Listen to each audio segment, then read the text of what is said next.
तो कहानी की स्टार्टिंग होती है एक जिन नाम के लड़के से, जिसके के पीछे कुछ बुली लड़के पड़े होते हैं एंड जिन उनसे बचकर भाग रहा होता है। एंड तभी इनमें से कुछ बच्चे जिन को पकड़ लेते हैं और काफी बुरी तरीके से पीटने लग जाते हैं। हाँ तो आएगा वापस से हमारे पास खेलने, कितनी बार समझा रखा है, तू हमारे में से एक नहीं है, तुम पता नहीं कहाँ से आए हो, जा छुप जा अपनी मम्मी के पीछे जाके। एंड जिन को उनकी बात सुनकर काफी ज्यादा गुस्सा आ जाता है और वो उनसे लड़ने लग जाता है और देखते ही देखते वो सभी बच्चों को भी पीट देता है।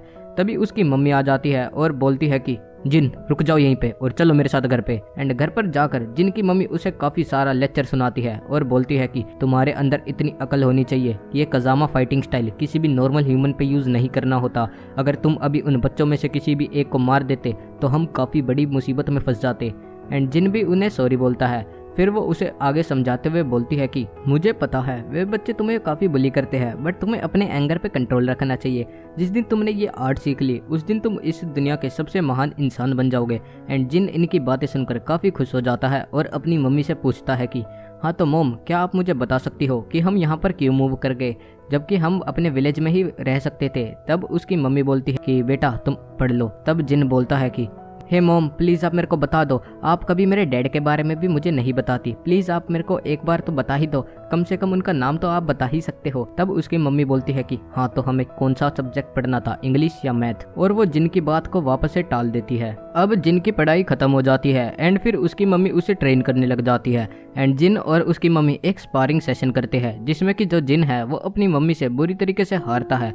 फिर उसकी मम्मा जिन को बोलती है कि हाँ तो अब मैं तुम्हें एक स्पेशल कजामा फाइटिंग स्टाइल सिखाने जा रही हूँ जिसका नाम है रियुन इत्सुई। एंड तुम्हें इसे सीखना होगा और जल्दी ही तुम मास्टर कर लो, बट तुम इसे किसी भी नॉर्मल ह्यूमन पर यूज नहीं कर सकते। एंड फिर वे दोनों एक साथ ट्रेनिंग करने लग जाते हैं।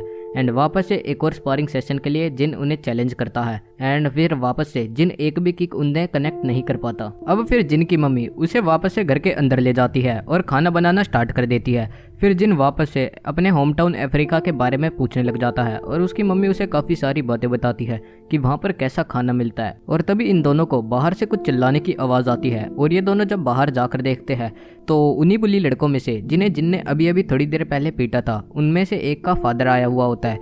एंड जिन पर काफ़ी गुस्सा करता है, तेरी इतनी हिम्मत, तूने मेरे बेटे को मारा। ये लोग पहले मेरे को परेशान करते थे अंकल, मैंने इन्हें पहले नहीं मारा। अच्छा तुम्हारी इतनी हिम्मत, तुम मेरे बेटे को मारोगे और ऊपर से ये एक्सक्यूज देते हो, मैं तुम्हें अभी बताता हूँ। हाँ आजा बुड्ढे। बेटा मैंने तुम्हें बताया था ना कि ऐसे किसी से नहीं लड़ते, प्लीज इन्हें सॉरी बोल दो। इस सॉरी से काम नहीं चलेगा, तुम्हें शायद अपने घर में एक आदमी की जरूरत है। एंड वो ऐसा कहकर अपनी एक बोतल को तोड़ देता है और जिन के ऊपर हमला करने लग जाता है। बट तभी इससे पहले जिन उसे वापस से हमला करता, जिनकी मम्मी बीच में आती है और उस बंदे को अपने एक पंच में नॉकआउट करके बोलती है कि जाओ बेटा इसे अपने घर पे ले जाओ और इनका अच्छे से ध्यान रखना। अब जिनकी मम्मी उसे वापस से घर में ले आती है और धमकाते हुए बोलती है कि तुम अभी उसके फादर के ऊपर हाथ उठाने जा रहे थे, तुम्हारे अंदर इतनी कॉमन सेंस नहीं है, किसी भी बूढ़े इंसान पर हाथ नहीं उठाते। एंड तभी उसे अचानक से एक अजीब सी प्रेजेंस फील होती है और हम बाहर देखते हैं एक काफ़ी बड़ा मॉन्स्टर इनके घर के बाहर अपीयर हुआ होता है। तब इसकी मम्मी जिनको बोलती है कि बेटा मैं अभी बाहर जा रही हूँ एंड मैं चाहती हूँ कि तुम घर से बाहर मत निकलना, बेशक कुछ भी हो जाए मैं अपने आप संभाल लूँगी। और हाँ अगर मेरे को कुछ भी हो गया तो तुम जाकर अपने ग्रैंडफादर से मिलना जिनका कि नाम है हियाची मिशिमा। एंड फिर वो ऐसा कहकर बाहर चली जाती है। अब जब जिनकी मम्मी बाहर जाती है तो वहाँ पर वो उसी मॉन्स्टर को देखकर बोलती है कि तुम यहाँ पर क्यों आए हो। एंड वो मॉन्स्टर बिना बोले जिनकी मम्मी पे एक खतरनाक सा मुक्का मारता है। फिर उसकी मम्मी भी उसे काउंटर अटैक करने की कोशिश करती है और काफ़ी देर तक इनकी ऐसे ही लड़ाई चलती रहती है। एंड जिन भी अंदर अजीब सा फील कर रहा था, उसका बहुत मन हो रहा था कि वो जाकर अपनी मोम की हेल्प करे, बट उसकी मोम ने उससे वादा लिया था। तो अब जिन हल्का सा बाहर देखता है जहाँ पर उस मॉन्स्टर ने जिन की मम्मी को उनके गले से पकड़ा हुआ था। एंड जिन अपने आप को कंट्रोल नहीं कर पाता और जल्दी से जाकर अपनी मम्मी को बचाने के लिए उस मॉन्स्टर पर हमला करता है। जिन जैसे ही उसे लात मारता है तो वो मॉन्स्टर जिन को उठाकर साइड में फेंक देता है और उसकी मॉम को साइड में फेंक के जिन की तरफ बढ़ने लग जाता है। एंड उसकी मॉम जो होती है वो ऐसा देखकर उस मॉन्स्टर पर काफ़ी ब्रूटल हमले करने लग जाती है एंड जिनको प्रोटेक्ट करने की अपनी हर एक कोशिश करती है। बट आखिर में जिनकी जो मम्मी थी वो इतनी पावरफुल नहीं थी कि वो उस मॉन्स्टर को अकेले ही मार सके। एंड उस मॉन्स्टर को हराते हराते जो जिन की मम्मी थी वो खुद ही मर गई। एंड जिन भी अभी बेहोश ही पड़ा था। उस मॉन्स्टर के सिर्फ एक ही हमले से जिन इतनी दूर जाकर बेहोश हो रखा था। एंड फिर जो जिन होता है वो खड़ा होकर देखता है तो उसे उसकी माँ कहीं भी नहीं दिखती। तो वो समझ जाता है कि उसकी मॉम ने अपने आप को सेक्रीफाइस करके जिन की जान बचाई है। अब हम जिन को देखते हैं जो कि अपने एक बिल्डिंग में जा रहा होता है एंड तभी एक बॉडीगार्ड उसे पकड़ लेता है। हाँ, तो तुम पिछले एक हफ्ते में 3 बार ट्राई कर चुके हो इस बिल्डिंग में जाने का, तो तुम्हें इस बिल्डिंग से क्या लेना देना है? यहाँ पे मेरे दादाजी रहते हैं। तुम्हारे दादाजी? ऐसा नहीं हो सकता, मुझे तो लगता है इस बिल्डिंग में तुम्हारा कोई भी नहीं रहता होगा। मेरा नाम है जिन कजामा और जो हियाची मिशिमा है वो मेरे ग्रैंडफादर है। एंड जिनकी बात सुनकर वो बॉडीगार्ड हैरान हो जाता है और फिर उसे एक खतरनाक से बूढ़े के पास लेकर जाता है जिसका कि नाम होता है हियाची मिशिमा। एंड यही बंदा है जिनका ग्रैंडफादर। फिर वो उनसे पूछता है, हाँ तो तुम्हें क्या चाहिए? सर, ये एक बच्चा है जो कि पिछले एक हफ्ते से इस बिल्डिंग को इंट्रूड करने की कोशिश करे जा रहा है। मैंने इसे काफ़ी बार समझाया बट ये बार बार आपका नाम लेता है, तो इसलिए आज मैं आपके पास लाया हूँ। हाँ तो बच्चे, तुम्हें क्या दिक्कत है? सर, मेरा नाम है जिन कजामा और मेरी माँ ने मुझे आपसे मिलने भेजा है। कजामा? जुन कजामा का बेटा? अच्छा, एक काम करो, तुम यहाँ से निकलो एंड तुम यहीं पे रहो। और वो थोड़ा पीछे हटके जिन को बोलता है कि एक काम करो, तुम मेरे से लड़ो। और जिन उसकी इस बात को सुनकर काफी हैरान हो जाता है बट जिन उनसे फाइट टालने की काफी कोशिश करता है और बोलता है कि मेरे को ये सिखाया गया है कि जब तक सामने से हमला ना हो अपनी तरफ से हमें हमला नहीं करना चाहिए। और फिर जिन का ग्रैंडफादर काफी स्पीड में उसे कुछ मुक्के मारता है और बोलता है कि लो, मैंने शुरुआत कर दी, अब तुम्हारी बारी। एंड जिन भी उनसे लड़ने की कोशिश करता है बट जो जिन की पावर्स थी वो उनके कंपैरिजन में काफी ज्यादा कम थी और जिन इसी वजह से उनसे काफी बुरी तरीके से हारता है। और उसका दादा बोलता है कि यहाँ से निकल जाओ, तुम हमारे क्लैन के लिए एक धब्बा हो और यहाँ पर फिर से कभी दिखाई मत देना। मैं यहाँ से नहीं जाऊँगा, मेरी माँ ने आपके पास मुझे भेजा है उस ग्रीन मॉन्स्टर के हाथों मरने से पहले। क्या तुमने ग्रीन मॉन्स्टर कहा? हाँ, ग्रीन मॉन्स्टर, उसे ओगर कहा जाता है। एंड तुम श्योर हो कि तुम्हें उससे फाइट करनी है? हाँ, मैं उससे लड़ना चाहता हूँ एंड अपनी माँ का बदला लूँगा। तो ठीक है, मैं तुम्हें ट्रेन करने वाला हूँ बट हाँ, तुम्हें मुझसे वादा करना होगा कि तुम उस मॉन्स्टर को बिना मारे नहीं मरोगे। अगर तुमने ऐसा करा तो तुम हमारे क्लैन के लिए एक धब्बा होगे, धब्बा। तो अब जिनके पास एक टेलर आती है और उसकी कुछ मेजरमेंट्स लेने लग जाती है ताकि वो जिन की एक मस्त सी फाइटिंग ड्रेस बना सके। एंड जिन भी उसे अपनी मेजरमेंट दे रहा होता है। फिर जिन उसे बोलता है कि प्लीज़ आप मेरी ड्रेस पे क्या एक फायर का सिंबल बना सकते हो ताकि मैं अपने गोल पे फोकस रहूं और मुझे वो दिन याद रहे जिस दिन उस ओगर ने मेरी मॉम को मारा था। एंड फिर वो जो टेलर है वो उसे उसके ग्रैंडफादर के पास लेकर जाती है और सेम टू सेम रिक्वेस्ट उनके सामने रखती है। एंड फिर वो उसके ग्रैंडफादर बोलते हैं कि नहीं, तुम्हारी ड्रेस पर ये फायर का सिंबल नहीं बनेगा क्योंकि यहाँ पर कोई भी चीज़ फ्री में नहीं मिलती, तुम्हें हर एक चीज़ यहाँ पर कमानी होगी। जिस दिन तुम्हारी ट्रेनिंग मेरी नज़रों में कंप्लीट हो जाएगी उस दिन तुम्हारी ड्रेस पर एक फायर सिंबल बना दिया जाएगा। अब जिनकी ट्रेनिंग करने का टाइम स्टार्ट हो जाता है और उसके ग्रैंडपा उसे एक मस्त सी अरीना में लेकर जाते हैं और बोलते हैं कि हाँ तो चलो अब उस बैटलफील्ड में जाओ। एंड जिन भी जैसे ही उस बैटलफील्ड में जाता है तो पीछे से उसे एक काफी जोर से मुक्का लगता है एंड ये मुक्का उसके ग्रैंडफादर ने मारा था। तब जिन बोलता है कि अभी तो मैच स्टार्ट भी नहीं हुआ, आप अभी से ही मेरे को क्यों मार रहे हो? तब उसके ग्रैंडफादर बोलते हैं कि कभी भी अपने अपोनेंट को अपनी पीठ नहीं दिखानी चाहिए, चाहे तुम मैच के अंदर हो या फिर नहीं। अब फिर वो उसे आगे बताते हैं कि जो तुमने अभी तक फाइटिंग स्टाइल सीखा है वो कजामा फाइटिंग स्टाइल के बराबर बिल्कुल भी नहीं है, वो तो हमारे यहाँ सिर्फ वार्म अप की तरह यूज करा जा सकता है। तो आज से तुम्हारी कजामा फाइटिंग स्टाइल ट्रेनिंग स्टार्ट होगी। और हाँ, ये ट्रेनिंग बिल्कुल भी मुश्किल नहीं है क्योंकि ये काफ़ी ज़्यादा मुश्किल है। और जब भी तुम्हें ऐसा लगे कि हाँ अब मेरे से नहीं होगा, तब उस दिन को याद करना जिस दिन उस ओगर ने तुम्हारी माँ को तुम्हारी आंखों के आगे मारा था और तुम कुछ नहीं कर पाए थे। तुम्हारे अंदर अपने आप जान आ जाएगी। अब फिर वो उसे 2 मॉन्यूमेंट्स को दिखाता है और बोलता है कि ये तुम्हारे ग्रेट ग्रैंडफादर यानी कि मेरे फादर जिनपाची मिशिमा, उन्होंने एक जापानीज कटर हायर करा था और ये जो पत्थर था ये उन्होंने उससे काफ़ी अच्छे तरीके से तरसवाया था। बट जिस दिन उन्होंने मेरी ट्रेनिंग स्टार्ट करी उसी दिन उन्होंने मेरे को दिखाने के चक्कर में इस पत्थर को तोड़ दिया था और ये बोला था कि हम मिशिमा लोग किसी को भी बना सकते हैं और किसी को भी बिगाड़ भी सकते हैं, बस सब कुछ हमारी सिचुएशंस पे डिपेंड होता है और हम किसी को बिगाड़ने में बिल्कुल भी हेजिटेट नहीं करते। अब उसके ग्रैंडफादर उसकी फाइटिंग स्टार्ट करते हैं और बोलते हैं कि इस फाइटिंग में तुम सिर्फ अपने हाथों का इस्तेमाल करने वाले हो, पहले हम तुम्हारी हैंड टू हैंड कॉम्बैट को इम्प्रूव करेंगे। और जैसे ही जिन उसके ग्रैंडफादर पे हमला करता है तो उसके ग्रैंडफादर उसे काफी खतरनाक किक मार के दूर फेंक देते हैं। फिर जिन बोलता है कि आपने तो कहा था कि आज हम सिर्फ हाथों से लड़ने वाले हैं, बट आप खुद ही किक्स का यूज कर रहे हो, तो क्या आपके लिए ये रूल्स एप्लीकेबल नहीं है? ये तो एक डिस्क्रिमिनेशन हुआ, ऐसे में कैसे ढंग से ट्रेनिंग कर पाऊंगा? तब उसके ग्रैंडफादर बोलते हैं कि लाइफ हमेशा सबके लिए एक समान नहीं होती, वो किसी के लिए फेयर तो किसी के लिए अनफेयर होती है, और तुम्हें हर एक सिचुएशन के लिए तैयार रहना होगा। हो सकता है बैटल में तुम्हारे पैर टूट जाए, तो तुम्हें बस अपने हाथों से अटैक करना होगा, एंड अगर हाथ टूट जाए तो तुम्हें अपने मुंह से और अपनी विल पावर से अपने अपोनेंट को हराना होगा। अब इनकी ट्रेनिंग जारी रहती है और वो अपनी ट्रेनिंग में जिन को काफी ज्यादा पीटते हैं, फिर वो थोड़ा सा ब्रेक लेते हैं, पर जिन के लिए कुछ भी ब्रेक नहीं था वो उसमें भी अपनी ट्रेनिंग को जारी रखता है। जब उसके ग्रैंडफादर के साथ प्रैक्टिस नहीं कर रहे होते तो उस टाइम वो अपने आप प्रैक्टिस करता है, एंड फिर उसके बाद उसके ग्रैंडफादर आकर फिर से उसे पीटते हैं, और देखते ही देखते इनकी ट्रेनिंग जारी होती है। और शाम आने पे उसके ग्रैंडफादर बोलते हैं कि हाँ, तो अब ट्रेनिंग कंप्लीट हुई, तुम मेरे साथ चलो। पर कहाँ? वो वहाँ पे जो पत्थर रखे हैं ना, वहाँ पर। ओके सर, अब एक काम करो, तुम उन पत्थर को अपने हाथों से तोड़ो। हाथों से? हाँ, फोकस करो, फोकस। ठीक है, ये। एंड वो अपने पूरा फोकस करके उस पत्थर पर हमला करता है, बट स्टिल वो पत्थर वही का वही रहता है। एंड फिर उसके ग्रैंडफादर बोलते हैं कि तो तुमने अभी तक कुछ भी नहीं सीखा, और ये देखो। एंड वो काफ़ी सारे पत्थरों को सिर्फ अपने एक हमले में तोड़ देते हैं और बोलते हैं कि तो आज से जब भी हमारी फाइटिंग कंप्लीट होगी तो हम ऐसे ही इन पत्थरों को तोड़ने की प्रैक्टिस करा करेंगे। और हाँ, आज मेरे साथ तुम डिनर करने वाले हो, तो जल्दी से जल्दी डाइनिंग टेबल पे आ जाओ। एंड जिन भी डाइनिंग टेबल पे आके बैठ जाता है, और फिर उसके ग्रैंडफादर उसे थोड़ी मैनर सिखाते हैं और बोलते हैं कि क्योंकि तुम उम्र में छोटे हो, जब तक सामने से तुमसे कोई बात करना ना चाहे, जब तक तुम्हें कुछ भी नहीं बोलना, समझे? हाँ, यस सर। एंड फिर वहाँ पर एक गांद्रीव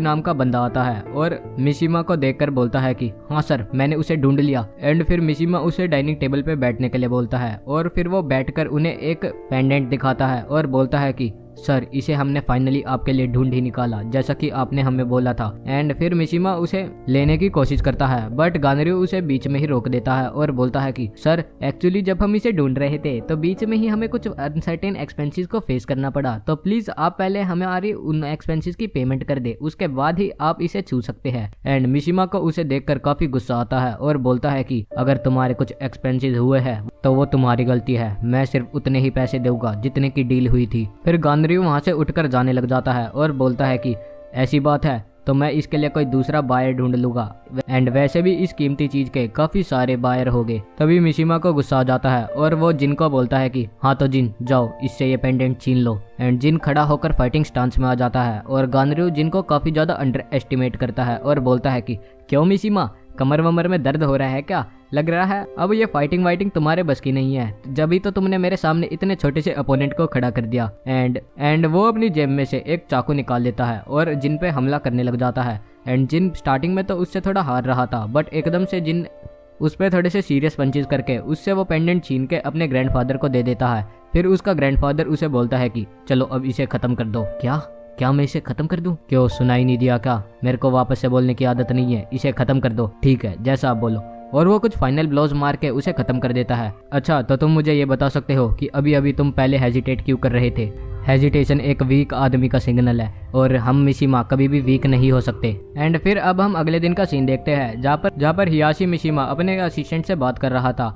सर देखो, हमारा ये इतना काबिल फाइटर भी अचानक से गायब हो गया। अच्छा, ऐसी बात है, तुम इसे जल्दी से ढूंढो। और हाँ, तुमने उस पेंडेंट का क्या करा? सर वो मैंने अपने कुछ साइंटिस्ट को उसके काम में लगा रखा है। क्या आप श्योर हो? इसी से वो आएगा। हाँ, इसी से वो आएगा, वो ओगर। इससे हम ये पता लगा सकते हैं कि वो कब आ रहा है, इसीलिए मैंने साइंटिस्ट की इतनी बड़ी टीम पाल रखी है।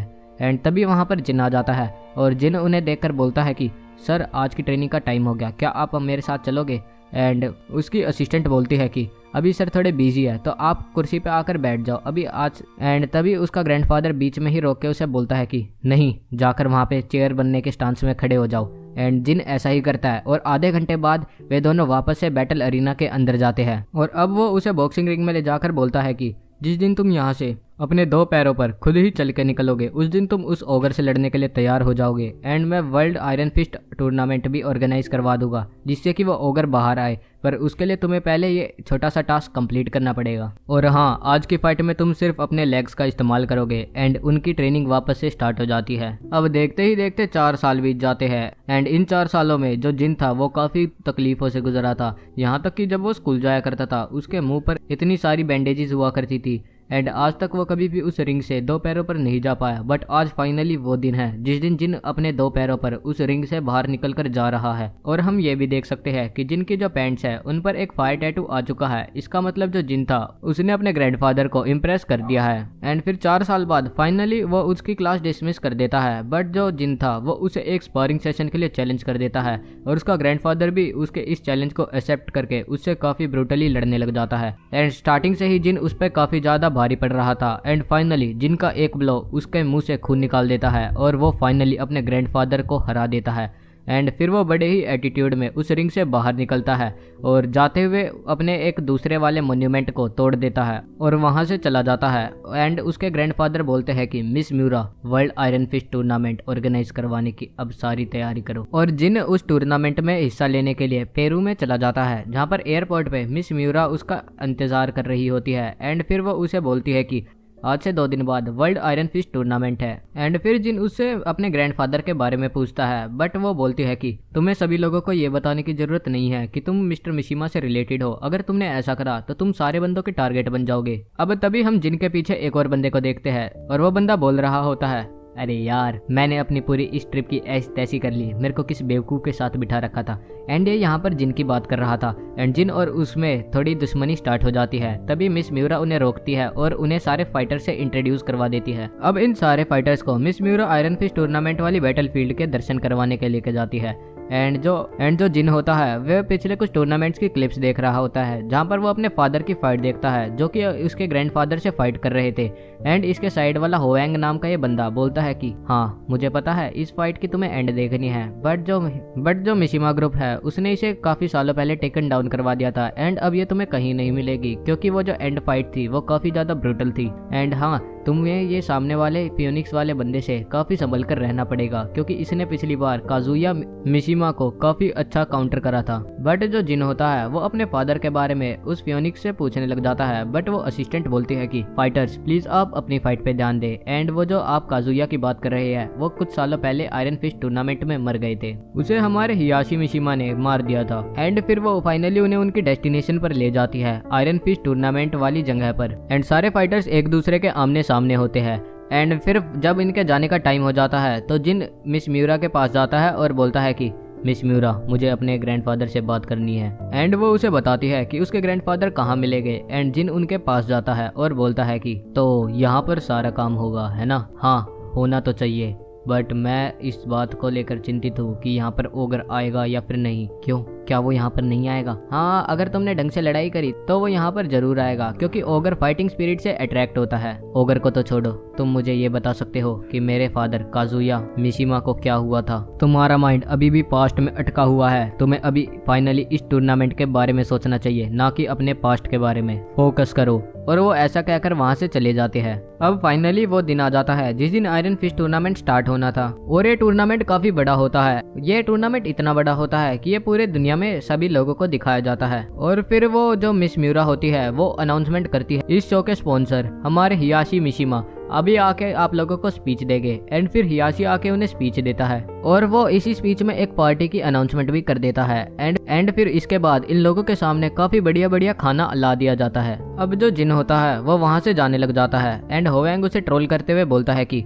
ज्यादा लेट सोना मत क्योंकि कल तुम्हारी एक फाइट है। एंड जिन वहाँ से चला जाता है। एंड तभी उसके बीच में एक बूढ़ा फाइटर आता है और बोलता है कि मुझे पता है तुम्हें खुद हियाशी से ट्रेनिंग मिली है। हाँ मिली है, तो तुम क्या कर लोगे? अच्छा तो तुम अभी उसके नए गोल्डन बॉय हो। और वो ऐसा बोलते ही जिन पर हमला कर देता है। एंड जिन इजीली उसके हमले को डॉज करता है और वहाँ से चला जाता है। और ये पूरा इंसिडेंट हियाशी अपने सीसीटीवी कैमरा से देख रहा होता है। एंड फिर वो मिस म्यूरा को अपने पास बुलाता है और बोलता है कि मेक श्योर कि ये जो फाइटर है ये कल जिन से इसका पहला मैच हो। एंड फिर जिन एक लड़की का पीछा करता है जिसका कि नाम होता है नीना। एंड फिर वो जो नीना होती है वो भी उससे फाइट के लिए तैयार होती है। बट जिन बोलता है कि मैं यहाँ पर फाइट करने नहीं आया, मैं बस तुमसे उस कार वाली बात के बारे में पूछने आया। क्या तुम्हें काजुया मिशिमा के बारे में पता है?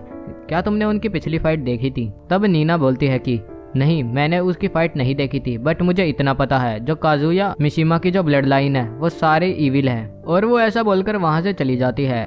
एंड इन दोनों की बातें वहाँ पर फियोनिक्स भी सुन रहा होता है और वो बोलता है कि अरे तुम भी लड़की के पीछे पड़ गए, मुझे तो लग रहा था तुम काफी स्वीट लड़के होगे। और फिर वो उससे उसकी बात के बारे में पूछने लग जाता है। वो बोलता है कि तुम्हारा काजुया मिशिमा से क्या रिलेशन है, तुम्हें उसके बारे में इतनी सारी बातें क्यों जाननी है, क्या तुम इसी चक्कर में यहाँ पर आए हो। और वो बातों ही बातों में जिन को बता देता है कि वो उस टाइम वहीं पर प्रेजेंट था जब हियाशी और काजुया मिशिमा की फाइट हुई थी। और वो इसके साथ ही बताता है कि उस फाइट में काजुया मिशिमा हियाशी मिशिमा से जीत गया था। काजुया ने पहले आयरन फिस्ट टूर्नामेंट में हियाशी को हरा दिया था और उसे खाई से नीचे फेंक दिया था, बट अगले ही टूर्नामेंट में हियाशी वापस से आया एंड इस बार उसने काजुया को काफी बुरी तरीके से पीटा एंड लास्ट में उसकी जान ले ली। पता नहीं वो कैसा बाप है जिसने अपने ही बेटे को मार दिया। हाँ, बट मैं तुम्हें बस इतना ही बताना चाहता हूँ कि अब इस पॉइंट के बाद तुम मिशिमा के बारे में कभी भी इन्वेस्टिगेट मत करना, वरना तुम काफी ज्यादा प्रॉब्लम में घुस जाओगे। एंड अब फियोनिक्स भी वहाँ से चला जाता है और जिन सीधा अपने ग्रैंडफादर हियाशी मिशिमा के पास जाता है, जहाँ पर एक बॉडीगार्ड उसे रोक रहा होता है। एंड ये वही बॉडीगार्ड था जिसने 4 साल पहले जिन को रोका था। फिर जिन बोलता है कि तुम्हें इतना तो पता ही होना चाहिए कि मैं तुम्हारे रोकने से बिल्कुल भी नहीं रुकने वाला, मुझे अपने ग्रैंडफादर से मिलना है, तो जल्दी से साइड हटो। एंड वो ऐसा बोलकर अंदर एंटर हो जाता है, जहाँ पर हियाशी मिशिमा अपने कुछ लोगों के साथ मीटिंग कर रहा था और वो उसे बाद में आने के लिए बोलता है, बट एंड जिन उसे फोर्स करता है कि मुझे तुमसे अभी ही बात करनी है। अच्छा ऐसी बात है, तुम लोग यहाँ से जाओ और तुम आओ। हाँ तो बोलो तुम्हें क्या बात करनी है। क्या तुमने मेरे बाप को मारा था? हाँ मैं ही हूँ जिसने तुम्हारे बाप को मारा था, बट इसके पीछे एक काफी बड़ा रीजन है। उसे खुद डेविल ने पोजेस कर रखा था और वो एक काफी डिफरेंट पर्सन बन चुका था जैसा कि वो पहले था, इसलिए मुझे मजबूरन तुम्हारे पिता को मारना पड़ा।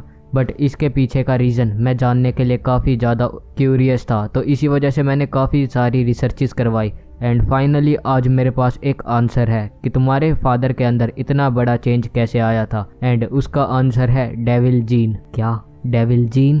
डेविल जीन, हाँ डेविल जीन। एंड इस डेविल जीन की वजह से ही उसे काफ़ी सारी पावर्स मिली थी। काजुया बचपन से ही काफ़ी शैतान था और उसके अंदर वो सारे लक्षण थे कि वो एक डेविल बन सके, बट मेरे लिए उसकी नफरत ने उसके अंदर डेविल जीन को अवेकन कर लिया। मेरी माँ ने इस बारे में मुझसे कभी नहीं बात करी। हाँ मुझे भी अभी इस बात के बारे में रिसेंटली पता चला है एंड मैं अभी इस बात का कारण ढूंढने की कोशिश कर रहा हूँ, क्योंकि ये डेविल जीन मेरे पास तो बिल्कुल भी नहीं था, तो ये अचानक से उसके अंदर अवोकन कैसे हो गया। हाँ तो आपको क्या पता चला? वो डेविल जीन जिससे कि उसकी फाइटिंग पावर्स इनहेंस हुई थी वो सिमिलर है ओगर की पावर से, और प्रोबेबली मैंने सेम टू सेम चीज़ तुम्हारे अंदर भी नोटिस करी है। क्या मेरे अंदर? पर ऐसा नहीं हो सकता, तुम इतने दावे के साथ कैसे कह सकते हो? क्योंकि वो जो डेविल जीन है वो फाइटिंग पावर से अट्रैक्ट होता है एंड मेरे हिसाब से इतने सालों की रिसर्च के बाद वो फाइटिंग जीन खुद तुम्हें ओगर देता है। और तुम ऐसा कैसे कह सकते हो कि मेरे पास भी same to same devil gene है? क्योंकि उस रात जिस दिन तुम्हारे घर पे ओगर आया था उसने तुम्हारे अंदर एक पोटेंशियल फाइटर को देखा होगा, इसलिए वो वहां से चला गया अपना डेविल जीन तुम्हारे अंदर छोड़कर।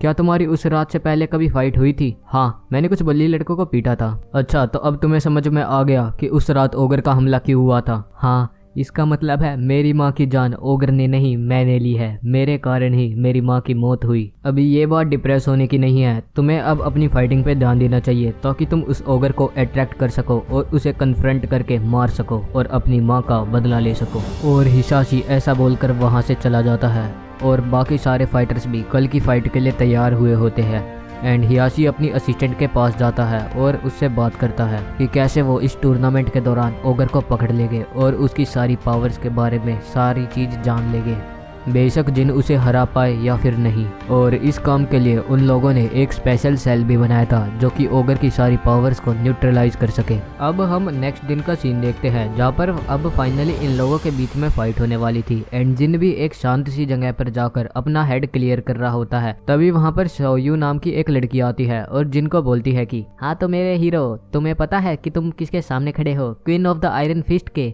एंड तुम यहाँ पर क्या कर रहे हो? अभी तुम्हारा मैच स्टार्ट होने वाला है। हाँ शायू, वो तो मैं बस अपना हेड क्लियर कर रहा था ताकि फाइट में मेरे को ज्यादा एफिशिएंसी मिले। हाँ तुम यहाँ पे अपना हेड क्लियर कर रहे हो और वहाँ पे तुम्हारा फाइटर वार्म अप कर रहा है, वो एक कुंफू मास्टर है। एंड जिनको वो बुढ़ा याद आता है कि कल रात कैसे उसने चलते चलते ही उस पर हमला कर दिया था, और वो भी एक कुंफू मास्टर ही है जिसका कि नाम होता है लेरॉय स्मिथ। और अब थोड़ी देर बाद ये दोनों फाइटर्स एक दूसरे के आगे रिंग में आकर खड़े हो जाते हैं एंड रेफरी इनका मैच स्टार्ट करने का इशारा दे देता है।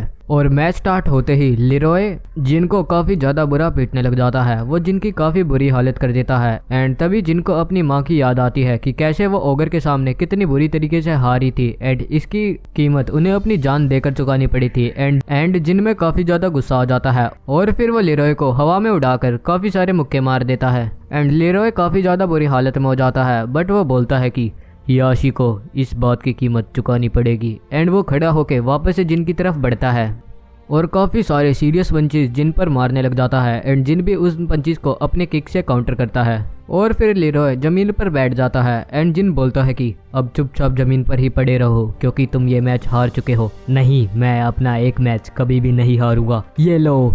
और वो ऐसा बोलकर जिन को काफी सारे मुक्के मारने की कोशिश करता है, बट जिन सारे मुक्कों को डॉज करके उसके मुंह पर एक सीरियस पंच जड़ देता है। बट लियोरो अपनी हार नहीं मानता और बार बार जिन से खड़ा होकर लड़ने लग जाता है। तो जिन को भी गुस्सा आ जाता है और वो लिरोय को अपनी एक सीरियस किक मारता है, जिसकी वजह से लिरोय की पैर की हड्डी टूट जाती है और वो जमीन पर ही गिर जाता है। और फिर रेफरी इस मैच का विनर अनाउंस कर देता है, जो कि होता है जिन कजामा। अब मैच के बाद होवेंग जिन के पास आता है और बोलता है कि हाँ, तो तुम्हारा मुंह ऐसा उतरा उतरा क्यों है? तुम्हें देखकर ऐसा लग रहा है जैसे कि कोई फाइट हार गया हो। वो बंदा पीछे नहीं हट रहा था, मैं जितना भी मारूं वो बार बार खड़ा हो रहा था। हाँ, तो फिर तुमने उस फाइटर का पैर क्यों तोड़ा?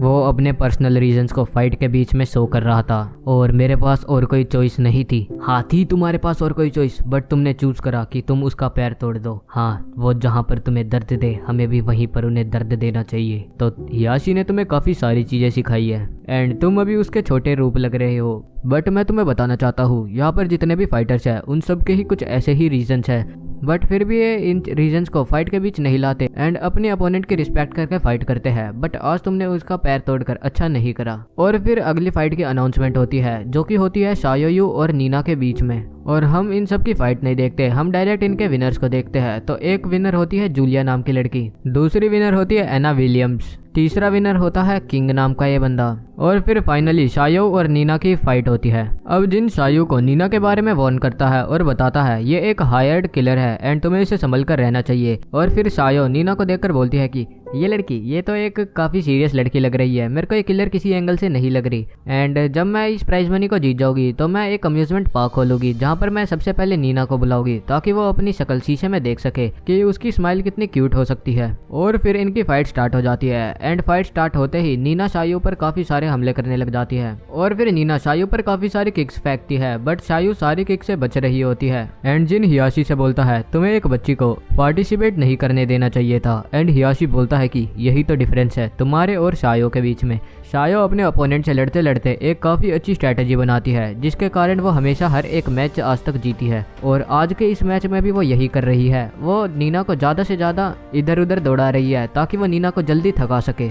एंड फिर शायो काफी ऊपर जाकर एक काफी खतरनाक किक नीना के ऊपर मारती है, बट नीना उसे ब्लॉक कर लेती है और फिर नीना उसे काफी सीरियस लड़ने लग जाती है और उसके दोनों हाथ पकड़ लेती है। बट शायो अपना दिमाग दौड़ाती है और उसकी टांगों पर अपनी लात मारती है और उसे 2 मुक्के सीधा पेट में डायरेक्ट हिट कर देती है और जल्दी से जंप मारकर उसके कंधे पर चढ़ जाती है और एक फाइनल कराटे चॉप से उसका गेम फिनिश कर देती है। एंड और फाइनली शायो नीना से जीत जाती है और आज के जितने भी मैचेस होते हैं सारे फिनिश हो जाते हैं। तो गाइज अब हम जिन कजामा को देखते हैं जो कि सारी फाइट्स खत्म होने के बाद सीधा एक हॉस्पिटल में जाता है एंड फिर वो लिरोय स्मिथ के कमरे के बाहर जाकर खड़ा हो जाता है। एंड जैसे ही वो कमरे के अंदर एंटर होता है तो उसे वहां पर लिरोय स्मिथ बिल्कुल भी नहीं मिलता। एंड हम दूसरी तरफ लिरोय स्मिथ को देखते हैं जो कि एक वैनिटी वैन के पास अपने डॉग को लेकर बैठा होता है एंड अपनी फाइट के बारे में सोच रहा होता है। तभी वहां पर जिन कजामा आ जाता है एंड वो उसे देखकर बोलता है कि ओहो, हियाची का गोल्डन बॉय इस बुढ़े के पास मिलने आया है। सर, वो मैं आपके पैर का हालचाल पूछने आया था। मेरे पैर का हालचाल? लग रहा है तुम भूल गए, अभी पिछले मैच में तुमने मेरी ही टांग तोड़ी थी एंड डॉक्टर ने बोला है कि मैं फाइट नहीं लड़ पाऊंगा एंड मेरा चलना फिरना भी काफी मुश्किल हो गया है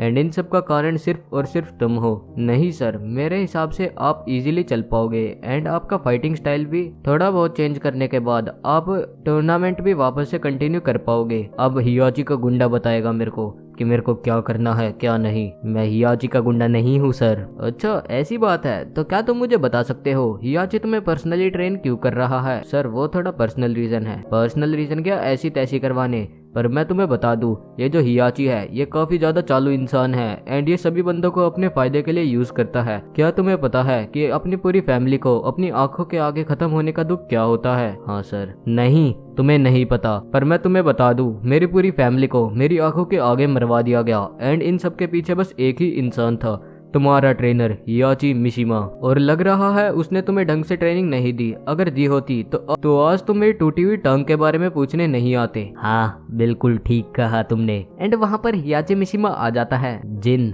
अगर तुमने मेरी ट्रेनिंग को ध्यान से लिया होता तो आज तुम अपने अगले मैच की प्रिपरेशन कर रहे होते, ना कि इस बुढ़े की टांग का पता लगाने आते। सॉरी ग्रैंडपा, जाओ अब अपनी ट्रेनिंग पर ध्यान दो। एंड ऐसा बोल के हियाची वहाँ से जाने लग जाता है। तभी लीरोय स्मिथ बोलता है कि एक दिन मैं तुम्हारे लिए वापस जरूर आऊंगा हियाची।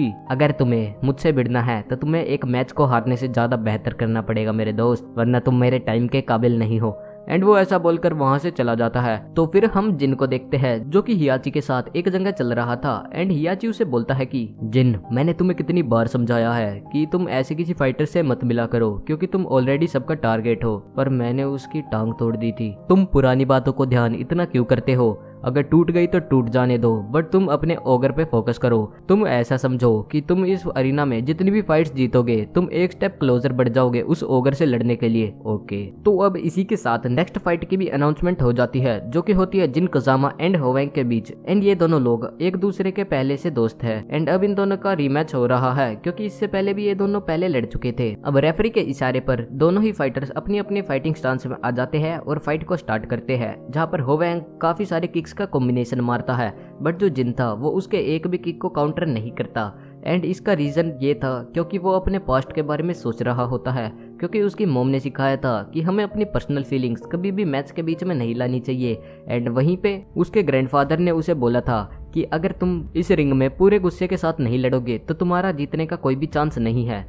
एंड अब जिनको इन दोनों की टीचिंग्स में से एक को चूज करना था एंड वो फाइनली अपने ग्रैंडपा हियाची की टीचिंग को चूज करता है और काफी सारे पंचेस के कॉम्बिनेशन सीधा होवेंग के मुंह पर मारता है एंड एक फाइनली क्रिटिकली ब्लो मार के उसका मैच खत्म करने की कोशिश करता है। बट होवेंग उसका इस क्रिटिकल पंच को सह लेता है। फिर होवेंग उसे काफी खतरनाक किक मारता है एंड ये किक इतनी खतरनाक थी कि जो जिन था वो अपने पीछे की दीवार को तोड़ते हुए नीचे गिरता है, बट फिर भी जिन की विल पावर उसे खड़ा कर देती है एंड दोनों ही फाइटर्स एक दूसरे को क्रिटिकल ब्लो मारने के लिए आगे बढ़ते हैं। एंड क्योंकि दोनों ही फाइटर्स की सेम आइडियोलॉजी थी तो दोनों ही फाइटर्स एक दूसरे के इन क्रिटिकल पंचेस को इजीली ब्लॉक कर लेते हैं। पर इतना सब होवेंग को रोकने के लिए काफी नहीं होता, तो होवेंग सीधा जिन की तरफ अपने किक से बढ़ता है एंड जैसे ही वो एक क्रिटिकल ब्लो मारने वाला होता है तभी जो जिन होता है वो उसके दूसरी किक पर हमला करता है एंड फिर होवेंग को एक काफी खतरनाक अपर कट मारकर उसका गेम फिनिश कर देता है। अब होवेंग जिन के कदमों में पड़ा था एंड जिन चाहे तो उसे उसी टाइम मार सकता था एंड हियाची भी उसे ध्यान से देख रहा होता है, बट जो जिन था वो उसे वहीं पर छोड़ देता है। एंड रेफरी अनाउंस करता है कि जो इस मैच का विनर है वो है जिन कजामा। एंड इसके दादा को ऐसी हरकत देखकर इसकी काफी ज्यादा गुस्सा आता है एंड तभी वहाँ पर शायो भी भागते भागते आ जाती है एंड जिन होवेंग को अपने कंधे के सहारे हॉस्पिटल तक लेकर जा रहा होता है। फिर शायो बोलती है कि मेरे आगे तुम आज के बाद ऐसे मत लड़ना, जब मैं तुम्हारी फाइट देख रही थी मुझे काफी ज्यादा डर लग रहा था कि मैं अपने कुछ दोस्तों में से एक आधे को खो ना दूं। एंड फिर हम अगली फाइट की अनाउंसमेंट को देखते हैं, जो कि होती है शायो और किंग के बीच। एंड दोनों ही फाइटर्स अरीना में आकर अपनी अपनी फाइटिंग स्टार्ट करते हैं, जहाँ पर जो किंग था वो पहले शायो की एक टांग पकड़ता है और उसे गोल गोल घुमाकर एक पेड़ की तरफ फेंक देता है एंड वो शायो को इतनी तेज पेड़ की तरफ फेंकता है कि शायो थोड़ी सी पेड़ के अंदर घुस जाती है, बट तभी शायो इतनी ऊंचाई से ही सीधा किंग के ऊपर एक किक मारती है एंड जिसकी वजह से जो किंग था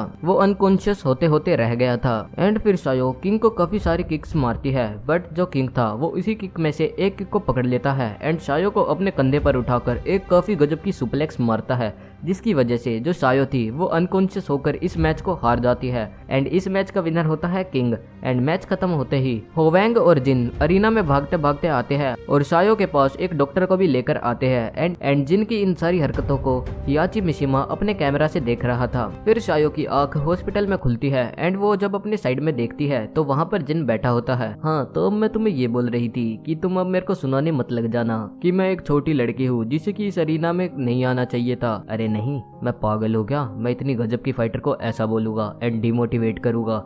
एंड तुम्हारे जानने के लिए मैं बता दूं, मेरी जो पहली मार्शल आर्ट्स ट्रेनर थी वो भी एक लड़की ही थी। तुम्हारी माँ? हाँ, मेरी माँ। मेरे को जानकर काफी ज्यादा दुख हुआ कि तुम्हारी माँ के साथ क्या हुआ है। एंड वो ऐसी ही काफी सारी बातें कर रहे होते हैं एंड तभी हम किंग को दिखते हैं जो कि बाहर खड़ा होकर इन दोनों की बातें ध्यान से सुन रहा था। एंड फिर अगले मैच की भी अनाउंसमेंट होती है जो कि होता है किंग एंड पॉल फियोनिक्स के बीच। तो गाइज अब दोनों ही फाइटर्स अरीना के अंदर आ जाते हैं। तभी एक कैमरामैन पॉल फियोनिक्स से पूछता है कि आपके किंग के लिए क्या थॉट्स है। अच्छा, ये किंग, वैसे मैं बता दूं, पर पिछली बार जब चैंपियनशिप मैंने लड़ी थी उसमें मुझे एक भालू से लड़ना पड़ा था एंड इस बार इस जैगवार जैसे मुंह वाले लड़के से, तो मुझे कुछ ज्यादा बोलना नहीं है। बस ये जो चैंपियनशिप है ये धीरे धीरे चिड़ियाघर बनती जा रही है। एंड रेफरी के इशारे पर ये दोनों मैच स्टार्ट कर देते हैं, जहाँ पर स्टार्टिंग करता है पॉल फियोनिक्स एंड वो किंग को काफी सारे पंचेज एंड किक्स मारता है, पर इसका जवाब किंग सिर्फ अपने एक किक से देता है, जिसकी वजह से जब पॉल फियोनिक्स था वो काफी दूर जाके गिरता है। एंड तभी हम हियाची को देखते हैं जो कि तुम फियोनिक्स के मूव ध्यान से देखते रहना, क्योंकि इस बंदे ने तुम्हारे पापा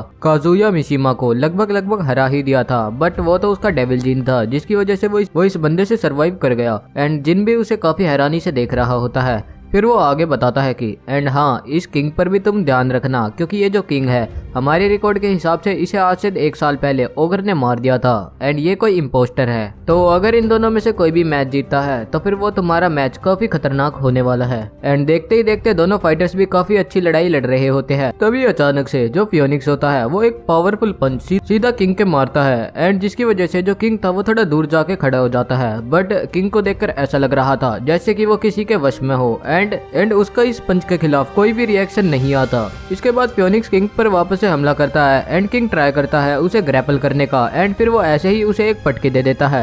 एंड फियोनिक्स उसकी इस ग्रिप से छुड़वाने की काफी ज्यादा मेहनत करता है, बट किंग जल्दी से उसकी टांग पकड़कर अपने कंधे पर उठाकर काफी ऊंची छलांग मारता है एंड सीधा इतने ऊपर से इसे वो चोक स्लैम दे देता है एंड इस मैच का विनर किंग बन जाता है। तो अब बस एक मैच रह गया इस टूर्नामेंट का फिनाले, जो कि होना है जिन, कजामा एंड किंग के बीच। तो अब हम हियाची को देखते हैं जो कि ऐसे ही एक डॉक्टर से बात कर रहा था। वो उस ओगर को प्रिजन में डालने के लिए बोल रहे थे कि कैसे वो जो प्रिजन है उसमें अभी काफी सारे इम्प्रूवमेंट की जरूरत है, क्योंकि अभी ओगर अगर उसमें आया तो फिर वो प्रिजन जल्दी से ही तोड़ के भाग जाएगा। बट हियाची मिशिमा उसे जल्दी काम खत्म करने का ऑर्डर देकर वहां से चला जाता है एंड जैसे ही हियाची एक पार्किंग लॉट से गुजर रहा था एक लड़की उस पे हमला कर देती है और ये लड़की एक असैसियन है एंड हियाची उसके इन हमलों से इजीली बच रहा था एंड फिर वो एकदम से काफी खतरनाक पंच उसके कनेक्ट कर देता है और तभी वहां पर जिन कजामा भी आ जाता है जो कि दूर खड़ा होकर इन दोनों की ये लड़ाई देखता है एंड इससे पहले हियाची उस लड़की को जान से मार देता। जिन बीच में आता है एंड उन्हें रोक कर बोलता है कि हाँ तो ग्रैंडपा, ये क्या चल रहा है यहाँ पर? तुम मेरे मैच के बीच में मत पड़ो। ये लड़की ये एक असैसियन बनना चाहती है मुझे मारने के बाद। आप एक काम करो, आप यहाँ से चले जाओ, इसके आगे मैं संभाल लूंगा। अच्छा ठीक है। एंड ऐसा बोल के हियाची वहाँ से चला जाता है। फिर वो जो जिन होता है वो उस लड़की को उठाने की कोशिश करता है, बट वो लड़की बोलती है कि दूर हो जाओ तुम मेरे से, मैं किसी मिशिमा से कोई भी हेल्प नहीं चाहती।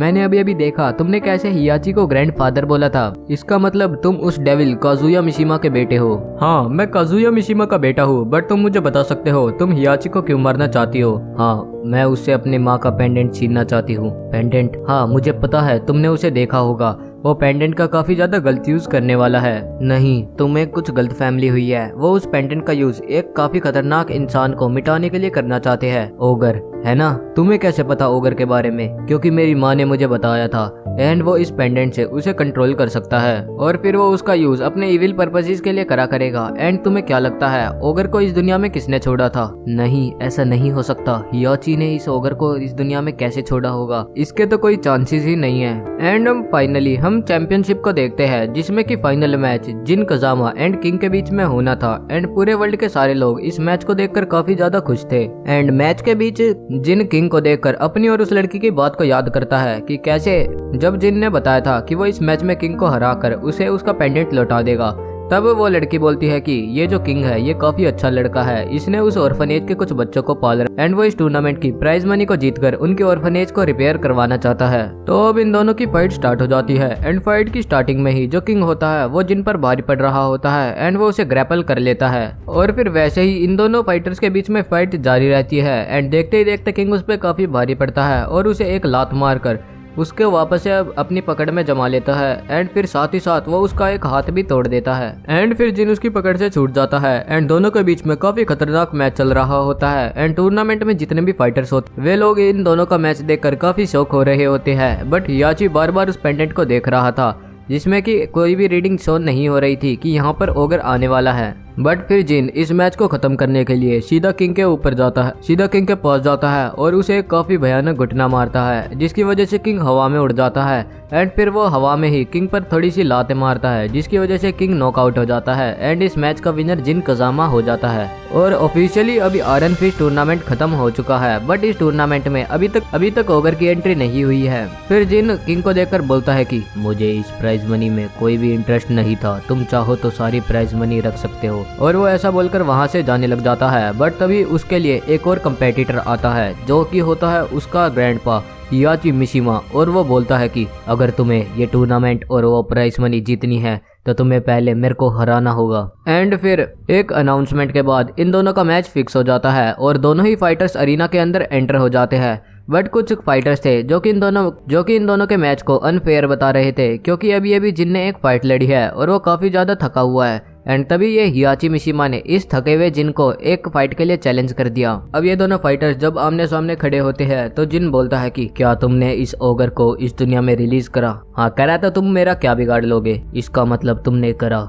एंड मेरी माँ और काफी सारे लोगों की जान का जिम्मेदार सिर्फ और सिर्फ तुम हो। तुम बस इतना ही बोलना जानते हो, तुम्हारे बस की कुछ नहीं है।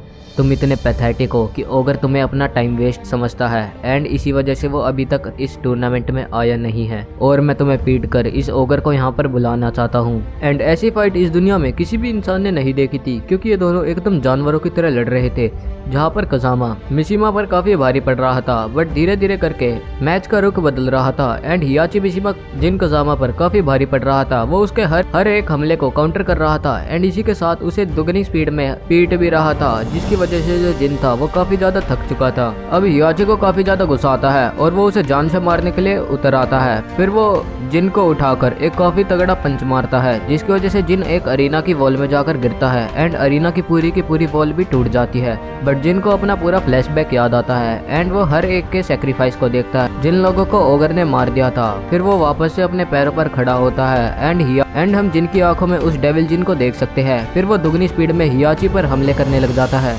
और वो हियाची को फाइनली नॉकआउट कर देता है। बट इसी बीच हियाची से वो पेंडेंट गिर जाता है एंड उसमें एक लाइट जल रही होती है। तभी अचानक से बिजलियां कड़कने लग जाती है एंड एक ग्रीन लाइट अपीयर होती है जिसमें से कि मैच के अंदर फाइनली एंट्री हो जाती है द मोस्ट अवेटेड इंसान ओगर की, जो कि आते ही जिन के ऊपर हमला करने लग जाता है। एंड और फाइटर्स इस फाइट के बीच में आने की कोशिश करते हैं बट जो हियाची मिशिमा था उसने सारे फाइटर्स को रोक दिया था और वो बोलता है कि ये फाइट जिन कजामा की है, बेशक ये इस फाइट में हारे या जीते इसका जिम्मेदार सिर्फ जिन कजामा ही है। और दूसरी तरफ जिन कजामा और ओगर की फाइट कंटिन्यू रहती है एंड जिन को अपना पूरा फ्लैशबैक वापस से उसकी आंखों के आगे दिखाई देता है। फिर वो अपनी स्पीड को वापस से बढ़ाता है एंड ओगर पे काफी सारे क्रिटिकल ब्लोज लगाता है जिसकी वजह से ओगर फाइनली नॉकआउट हो जाता है एंड जिन उसे हरा देता है। एंड मिशिमा अपने कुछ लोगों को बुलाता है ताकि वो इस ओगर को एक प्रिजन में डाल सके। बट जिन उन्हें रोकते हुए बोलता है कि ये बंदा, ये ओगर अब मर चुका है, अब इसे प्रिजन में डालने का कोई फायदा नहीं है, मैंने अपनी माँ का बदला ले लिया। अब तभी आसमान से एक ग्रीन कलर की लाइट आती है एंड उस ओगर पे गिरती है जिसकी वजह से ओगर ट्रांसफॉर्म हो जाता है एक काफी खतरनाक मॉन्स्टर में। एंड ये जो मॉन्स्टर होता है ये जिन पर काफी ज्यादा स्पीड में हमले करने लग जाता है जिसकी वजह से जिन को रिकवर होने का भी टाइम नहीं मिलता एंड ये जिन को काफी बुरा पीट रहा होता है। एंड सारे फाइटर्स ये इसकी फाइट देखकर काफी हैरान हो जाते हैं। तभी अचानक से होवेंग इन दोनों की फाइट के बीच में आता है एंड उस ओगर से जिन को छुड़वा लेता है। फिर उसी के साथ साथ पॉल फियोनिक्स भी इस फाइट के अंदर इंटरफेयर करता है और उसे काफी ज्यादा पीटने लग जाता है। बट हम जिन को अनकॉन्शियस देख सकते हैं। अभी जिन बेहोश पड़ा होता है तभी वो जैसे ही आँख खोलकर देखता है तो उसे शायो दिखती है जो कि उस ओगर से लड़ रही थी एंड शायो को उस ओगर ने बिल्कुल वैसे ही पकड़ा हुआ था जैसे कि उसने उसकी माँ को मरने से पहले पकड़ा हुआ था।